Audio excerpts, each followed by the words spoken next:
খুশির বাগানের পরিস্থিতি দেখো কি অবস্থা, সব পড়ে পড়ে সব নষ্ট হয়ে গেছে। একটানা বৃষ্টিতে আমার খুশির বাগানে প্রচুর গাছ নষ্ট হয়ে গেছে। দেখো সব পচে গেছে গাছগুলো, কত গাছ একদমই হয়ে গেছে, মরে গেছে।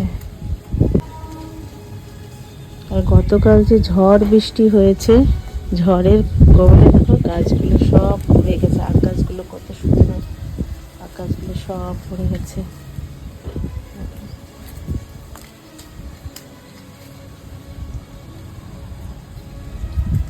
কি হয়ে যাচ্ছে, ছাদের অবস্থাও খুব খারাপ হয়ে গেছে, গাছগুলো সব মরে যাচ্ছে। খুব কষ্ট লাগছে, দুঃখ হচ্ছে।